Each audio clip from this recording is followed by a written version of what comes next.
Good evening, everybody. My name is Troy Hannigan. I'm going to be talking to you about a topic called visitability. Can everyone say that with me real quick? Great.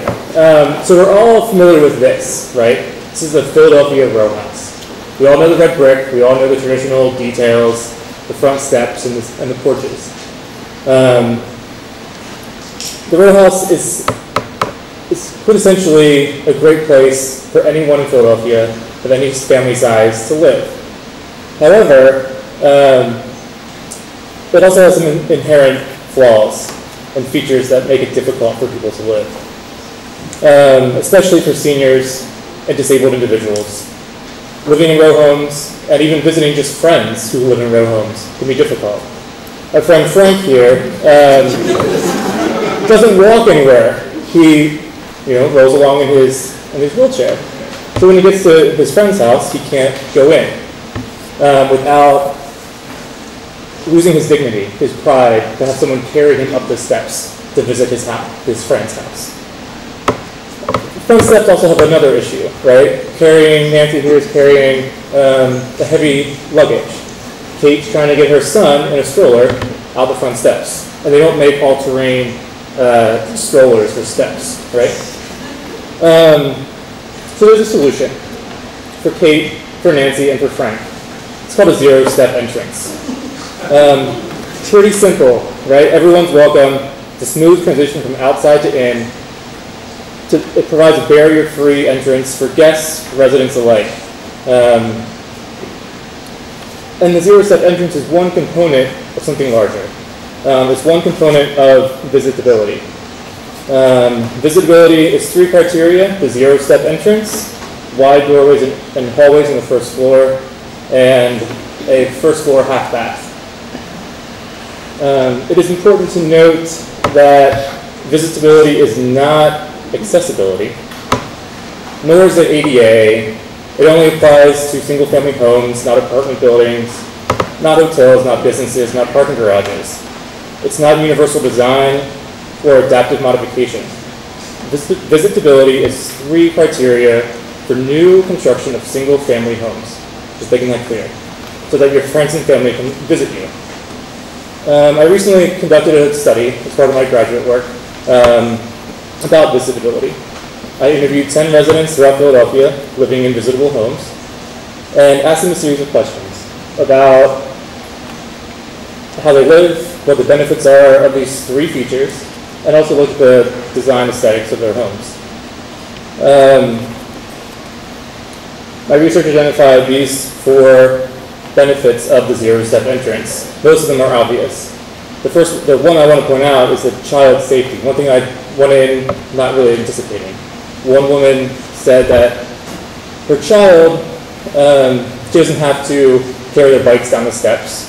She doesn't have to worry about them falling down the steps. So very, very beneficial for a single mom. The other 2 criteria in visitability are sort of inherent. Most row homes have wide openings and doorways. Most new construction has a first floor bathroom. However, there's been 1,294 visitable homes built in Philadelphia between 2007 and 2012. Most of them look like this. Most of them are affordable housing because the city only requires visitable homes to be built with city subsidized homes. So these are the 4 different styles of homes that I looked at, all affordable housing. And just to give you a good sense, a suburban style, detached single-family home, a row house, and a direct infill new construction row house. So we need to rethink what visitability is in single-family homes. It's not that suburban style in the city, right? So the Community Design Collaborative and the Philadelphia Visitability Committee did a charrette where they looked at how can architects and designers engage in this process to design good quality homes that fit into the urban fabric and are visitable. And I think these few examples are a great example of how that can be done. also, coming up next, this might look familiar to many of you. It's the Sheridan Street project, developed by 8PM and designed by Interface Studio Architects. And Frank wants to visit it.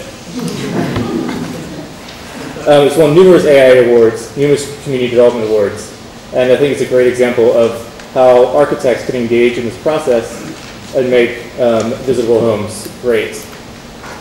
Part of my research was asking people, how do you feel about your home? Would you market it? If you went to buy your next house, would you look for these features? Would you recommend to your friend to look for these features? And this one guy said he sees visitability as like a car. He had all power locks and windows in his new car, and now every car he looks at, he wants power locks and windows. So every new house he looks at, he will want these 3 features, right? Because it makes it easier for him. This other woman I interviewed said it was great that her grandmother could come visit her, and that she bought a new house, and it was great that she could come do that. So again, these steps, it's a hurdle in making homes visitable.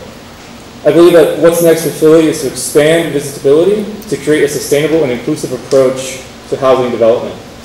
So as architects and designers, we need to step up to the plate and design homes that accommodate all types of visitors and create easy places to live in and visit. We need to figure out the details of how that zero-step entrance works. There's a lot of flaws in it. It can be an easy place for water to penetrate in the house. That has to be worked out. And as consumers, as residents of homes, we need to advocate for developers and architects to make places for us and our friends and family to visit us. So I ask you, just do it. Doesn't everyone just want a little simpler way to live life? Right? Thank you.